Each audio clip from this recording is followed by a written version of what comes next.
Apply பண்ணாமலே job உங்களை தேடி வரணுமா? அதுக்கான ஆப் தான் டிக்விக். TickBig, a one go-to platform for all professionals, freelancers, students, brands and institutions. Rewrite your limits. Sign up now. மூர்த்தி வணிக வரித்துறை பத்திரப்பதிவுத்துறை அமைச்சர், அவரால் தான் அந்த பிரம்மாண்டத்தை பண்ண முடியும். ஏன்னா பலாயிரம் கோடி கொள்ளையடிக்கப்படுகிற நபர் அவர் தான். திமுக அற்றப்பலா இப்போ கோயம்புத்தூரில், மதுரைக்கு அடுத்து கோயம்புத்தூர் போக போகிறாங்க. கோயம்புத்தூர் முடிச்சு திருச்சி 3 மாதத்துக்கு ஒரு தலைநகரத்தை ஏற்பாடு பண்ணியிருக்காங்க. அடுத்த ஒரு பிரம்மாண்டம் கோயம்புத்தூர் செந்தில் பாலாஜி மிரட்டிடுவார். சொல்லவே தேவையில்லை. கொங்கு மண்டலம் அவருக்கு தான். அப்போ திருச்சி நேருகிட்ட நிறைய காந்தி இருக்குது. இதெல்லாமே திமுகவினுடைய 26 தேர்தல் யுக்தி தான். செந்தில் பாலாஜி சிறைக்கு போன பிறகு விசாக நேராக சக்கரபாணிட்டு போகிறாரு. சக்கரபாணிட்டு போய் நீங்கள் டாஸ்மார்க் நீங்கள் எடுங்க, விசாகனும் சக்கரபாணி பேசிக்கிட்டது. கோடியாக கொட்டும், 10 தலைமுறைக்கு சொத்து வாங்கிடலாம். 1000 கோடி 2000 கோடி கொட்டும்னு விசாகம் போய் சக்கரபாணிட்டு சொல்கிறார். சக்கரபாணி சொன்னாரா, அதை விட இங்கே கொட்டுதியா சார்? அது காரணமாக இருக்குமா? இல்லை இப்போ ஈடியோட முக்கியமான டார்கெட்டில் டாஸ்மாக் இருக்கு, அதனால அவர் அப்படி சொல்லியிருக்காரு. அதுதான், அது ரிஸ்கே வேண்டாங்கிறாரு. வேண்டாம். திமுக தரப்புல இருந்து பெண்கள் சார்ந்து நிறைய ஸ்கீம்ஸ் வந்து கொண்டு வந்திருக்காங்க. மகளிர் விடியல் பயணம், மகளிர் உரிமை தொகை, இந்த மாதிரி நிறைய ஸ்கீம்ஸ்மே கொண்டு வந்திருக்காங்க. இருந்துமே பார்த்தீங்கன்னா பெண்களுடைய வாக்குகள்ன்றது இன்னைக்கு விஜயை நோக்கி போறதுக்கான வாய்ப்புகள் அதிகமாக இருக்கு. 1.25 கோடி மகளிர் உரிமை தொகை வாங்குற பெண்கள் இருக்காங்க. இவங்களுக்குலாம் எவ்வளோ அக்கௌண்ட்ல வந்துடும்? கிட்டத்தட்ட 8-9 வந்துடும். இலவசமாக கிடைக்க வேண்டியது என்ன? மருத்துவம், வைத்தியம். இது ரெண்டும் இங்கே கிடைக்குதா? இல்லை. சாராயம், அரசு சாராய கடை நடத்துவதற்கு தான் ஆர்வம் செலுத்து. அரசு மருத்துவமனை இருக்குல்ல சார், அங்கே இலவச மருத்துவம் கிடைக்குது இல்லை? எந்த அமைச்சர் ஜிஹெச் அட்மிட் ஆகிறார் சொல்லுங்கள்? எந்த ஐஏஎஸ் அதிகாரி ஜிஹெச் அட்மிட் ஆகிறார் சொல்லுங்கள்? எந்த ஒன்றியம் நகரம் ஜிஹெச் அட்மிட் ஆகிறா சொல்லுங்கள்? சார் வணக்கம் சார். வணக்கம் சார். திமுகவுடைய பொதுக்குழு மதுரையில் ரொம்ப பிரம்மாண்டமாக நடந்திருக்கு. கூடவே 2 நாளுமே ரோட் ஷோவுமே நடந்திருக்கு. இந்த ஒரு பொதுக்குழுவில் நிறையா தீர்மானங்களுமே கொண்டு வந்திருக்காங்க. ஓவராலாக இந்த பொதுக்குழுவை நீங்கள் எப்படி பார்க்குறீங்க சார்? இந்த பொதுக்குழு மூர்த்தி வணிக வரித்துறை பத்திரப்பதிவுத்துறை அமைச்சர், அவரால் தான் அந்த பிரம்மாண்டத்தை பண்ண முடியும். ஏன்னா பலாயிரம் கோடி கொள்ளையடிக்கப்படுகிற நபர் அவர் தான். மூர்த்தியினுடைய திருமணம், அவர் மகன் திருமணம், இது 100 கோடி ரூபாய் திருமணம். ஏது இந்த 100 கோடி? பத்திரப்பதிவுத்துறையிலையும் வணிக வரித்துறையிலும் அடிக்கப்பட்ட கொள்ளை. சங்கர்ராமன்னு ஒரு சாதாரண ஒரு ஏசிடிஓ டிஸ்டிஓ, இவர் கொள்ளையடிப்பதற்காகவே நான் செஞ்சு தரேங்கன்னு அங்கே போய் உட்காந்துருக்கார். பல கோடி கொள்ளையடிச்சு கொடுக்குறாரு அந்த டிஸ்டிஓ. அப்போது மூர்த்தியை பொறுத்த வரைக்கும் மருமகனுக்கு செல்ல புள்ள. இந்த பிரம்மாண்டத்தை ரோடு ஷோ உட்பட அத்தனை கோடிகளை இறைக்கக்கூடிய அதிகாரமிக்க நபர் மூர்த்தி. அதனால தான் எங்கே போய் நடத்துகிறாங்க? மதுரையில். ஒரு 2வது முக்குளத்தூர் வாக்கு வங்கி இப்போ அங்கே திமுகவுக்கு ஆதரவாக இல்லை. அது தக்க வைக்கணும், அது ஒரு காரணம். 2வது அடுத்து நீங்கள் கோயம்புத்தூர் திருச்சி, இந்த திமுக இந்த 3 இடத்துலையும் ஒரு பெரிய பரபரப்பை காமிக்க வேண்டியிருக்கு. அது பலவீனமான அந்த கட்சியை தூக்கி நிறுத்துவதற்கு கோயம்புத்தூர் திமுக அற்றப்பலா இப்போ கோயம்புத்தூரில், மதுரைக்கு அடுத்து கோயம்புத்தூர் போக போகிறாங்க. கோயம்புத்தூர் முடிச்சு திருச்சி 3 மாதத்துக்கு ஒரு தலைநகரத்தை ஏற்பாடு பண்ணியிருக்காங்க. இதெல்லாமே திமுகவினுடைய 26 தேர்தல் யுக்தி தான். இந்த தேர்தல் யுக்தி என்பது மீண்டும் எப்படியாவது ஆட்சியை தக்க வைக்கணும். அதுக்கு வாக்காளர்களுக்கு பூத்து கமிட்டி மூலம் அவர்களுக்கு வாக்குக்கு 2000 ரூபா கொடுக்கணும். இதுதான் நம்மை காப்பாற்றுன்னு திமுக நம்புது. வளமுள்ள பசையுள்ள மந்திரிகளை களத்தில் நிறுத்துகிறாங்க. இப்போது செந்தில் பாலாஜி சிறைக்கு போன பிறகு விசாக நேராக சக்கரபாணிட்டு போகிறார். சக்கரபாணிட்டு போய் நீங்கள் டாஸ்மார்க் நீங்கள் எடுங்க, விசாகனும் சக்கரபாணி பேசிக்கிட்டது. கோடியாக கொட்டும், ஒரு 10 தலைமுறைக்கு சொத்து வாங்கிடலாம். 1000 கோடி 2000 கோடி கொட்டுன்னு விசாகம் போய் சக்கரை பண்ணிட்டு சொல்கிறார். சக்கரை பண்ணி சொன்னாரா, அதை விட இங்கே கொட்டுதியா? அதை விட இங்கே எங்கள் இதில் உணவு பாதுகாப்பு துறையில் நீங்கள் முட்டை கிறிஸ்டியே ஒரு நாளைக்கு பல கோடி கொடுக்குறாரு. சத்துணவுக்கான பொருள் பர்ச்சேஸ் பண்ணுற எந்த நிறுவனமும் வச்சுருக்காம போலி நிறுவனம், ஃபேக் கம்பெனி தான் கிறிஸ்டி, பல கோடி கொட்டுது. எங்கள் ரைடு கூட இப்போ நடந்தது. அப்போது உணவுத்துறை அமைச்சர் சக்கரபாணி சொன்னது, இங்கே வர்றதே நான் எங்கே பதுக்குறதுன்னு தெரியல, இங்கே வர்ற பணத்தையே எங்கே பதுக்குறதுன்னு தெரியாமல் நானே முடிச்சிட்ருக்கேன். இதே எனக்கு இன்கம் டேக்ஸ் ஏமாற்றி பினாமிகளை உருவாக்கி அந்த பினாமிகளை அடிச்சுட்டு அவன் ஓடி போயிடுறான், அவனை மெயின்டைன் பண்ணுறதுக்கு இதுக்கே நேரம் சரியா இருக்கியா சார்? அது காரணமாக இருக்குமா, இல்லை இப்போ இடியோட முக்கியமான டார்கெட்டில் டாஸ்மாக் இருக்கு, அதனால அவர் அப்படி சொல்லியிருக்காரு. அதுதான், அது ரிஸ்க்கே வேண்டாங்கிறாரு. ரிஸ்கே வேணாம், வேண்டாம், யாரும் கண்டுக்காம இருக்கு. இப்போ நீங்கள் சொல்லனா இந்த ஒரு துறையில் இவ்வளோ நடக்குதுன்றது யாருக்குமே தெரியாது. ஏன்னா இது நம்ம பெருசாக பேச மாட்டோம். டாஸ்மாக்ன்றது எல்லாருமே பரவலாக பேசிகிட்டு இருக்கோம். பரபரப்பு இல்லாமல் எனக்கு டாஸ்மார்க்கில் வர்றதை விட பணம் வருது. இதையா நான் போய் விட்டுட்டு என்னை கூட்டி மாட்டி விட பார்க்குறேன். வேண்டாம் போ. சக்கரபாணியும் விசாகனும் நடந்த மீட்டிங்.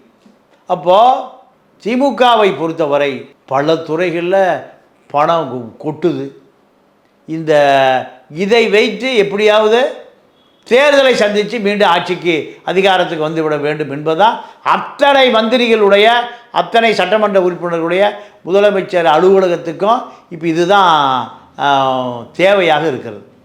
இந்த தேவையின் மூலம்தான் மீண்டும் ஆட்சிக்கு வர முடியும். அந்த பரபரப்பு செய்யக்கூடிய அமைச்சர்கள் யாருன்னா மூர்த்தி அதில் ஒருவர்.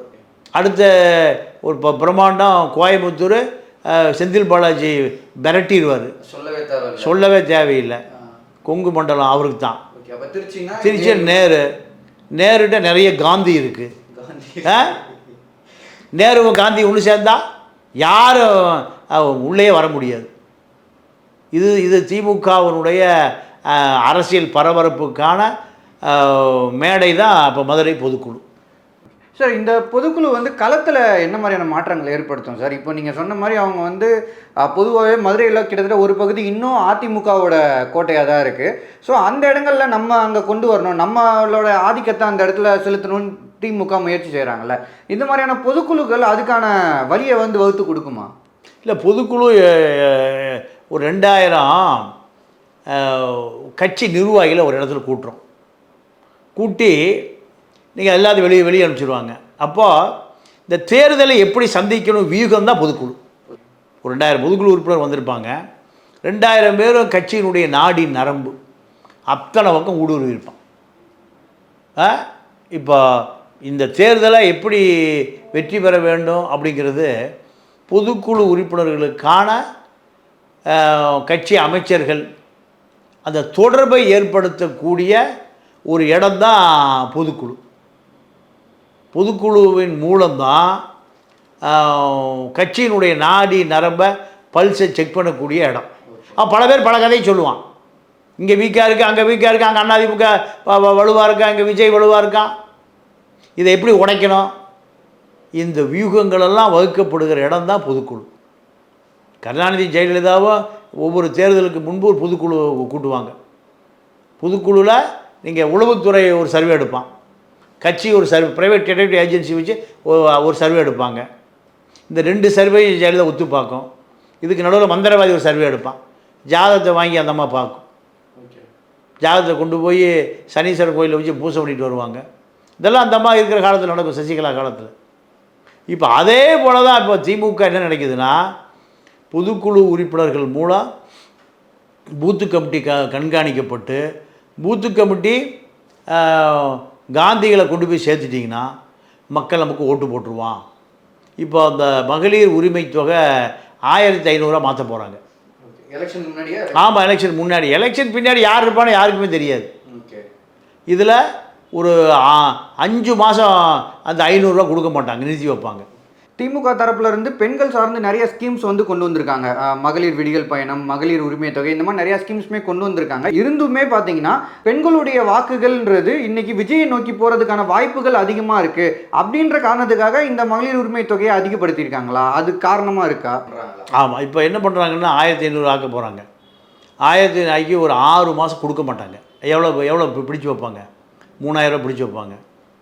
3000 பிடிச்சி வச்சு கடைசி மாதம் நீங்கள் 1500 + 3000 எவ்வளோ ஆச்சு? 4500, கிட்டத்தட்ட 5000 ரவுண்டாக கொடுப்பாங்க. ரெண்டாவது தேர்தலுக்கு ஒரு 2000 கொடுக்க போகிறாங்க வீட்டுக்கு. அப்போ 5 2 7000 ரூபா, 1.25 கோடி மகளிர் உரிமை தொகை வாங்குகிற பெண்கள் இருக்காங்க. இவங்களுக்குலாம் எவ்வளோ அக்கௌண்ட்டில் வந்துடும்? கிட்டத்தட்ட 8-9 வந்துடும். இதை தேர்தல் கணக்கில் கொண்டு கொடுக்குறாங்க. இதை விட அதிகமாக கொடுத்தாரு ஜெகன்மோகன் ரெட்டி. என்ன ஆனார்? மக்கள் என்ன நினைக்கிறான்? ஏன்னா உன் வீட்டிலேருந்தே கொடுக்குற, எங்கள் காசை பிடிக்க எங்கிட்டே கொடுக்குற. இதுதான். அப்போது மக்கள் தெளிவாக இருக்கும் பட்சத்தில் திமுகவுக்கு எத்தனை பணம் கொடுத்தாலும் எடப்பாடி என்ன சொல்ல போகிறாருன்னா தேர்தல் அறிக்கையில் நாங்கள் வந்து 2500 கொடுக்க போகிறோங்கிறார். எது? மகளிர் உரிமை தொகை 2500 கொடுக்க போகிறோங்கிறார். கடைசி 2000 கொடுப்பார். ஏன்னா அவங்க 1500 ஆக்கிடுவாங்க திமுக, அவர் 2000. இதுதான் தேர்தல் வியூகமாக பார்க்கப்படுகிறதே தவிர மக்களுக்கு என்ன கொள்கை? இலவசமாக கல்வி கிடைக்குமா? சாராய கடையை இழுத்து பூட்டுவியா? யாரும் சொல்ல மாட்டேங்கிறான். இலவசமாக கிடைக்க வேண்டியது என்ன? கல்வி. இலவசமாக கிடைக்க வேண்டியது என்ன? மருத்துவம், வைத்தியம். இது ரெண்டும் இங்கே கிடைக்குதா? இல்லை. சாராயம், அரசு சாராய கடை நடத்துவதற்கு தான் ஆர்வம் செலுத்துது. அரசு மருத்துவமனை இருக்குல்ல சார், அங்கே இலவச மருத்துவம் கிடைக்குது இல்லை? இல்லைங்க, எந்த அமைச்சர் ஜிஹெச் அட்மிட் ஆகிறார் சொல்லுங்கள்? எந்த ஐஏஎஸ் அதிகாரி ஜிஹெச் அட்மிட் ஆகிறார் சொல்லுங்கள்? எந்த ஒன்றியம் நகரம் ஜிஹெச் அட்மிட் ஆகிறா சொல்லுங்கள்? எல்லாம் எங்கே போகிறாங்க? அப்போலோ தான். எல்லாம் அந்தந்த ஊரில் இருக்கிற ப்ரைவேட் மருத்துவமனை தான். அரசு மருத்துவமனை எங்கே எந்த மருத்துவரும் வேலையே பார்க்கறதில்ல, கைரேகையே அந்த வைக்கிறது இல்லை. அதெல்லாம் டெல்லியில் இணைக்கப்பட்டிருக்கு, அங்கேயே போய் சேர்றதில்லை. இதெல்லாம் யாரும் கேட்கக்கூடிய தெம்பு திராணியம் யாருக்கும் இல்லை. மா சுப்பிரமணியம் அவருடைய டிபார்ட்மெண்ட்டில் என்ன நடக்குதுன்னு அவருக்கு தெரியல. யார் அந்த சார்? அதுதான் சுப்பிரமணியன் பேரை தெரியுது. இப்படி திமுகவினுடைய அரசியல் முழுக்க முழுக்க மக்களிடமிருந்து அந்நியப்பட்டு நிற்கிது. ஓகேங்க சார், ரொம்ப முக்கியமான விஷயங்களோட ஷேர் பண்ணிங்க சார். நேரம் வந்ததுக்கு நன்றி. நன்றி, வணக்கம். அப்ளை பண்ணாமலே ஜாப் உங்களை தேடி வரணுமா? அதுக்கான ஆப் தான் டிக்பிக். TickBig, a one go-to platform for all professionals, freelancers, students, brands and institutions.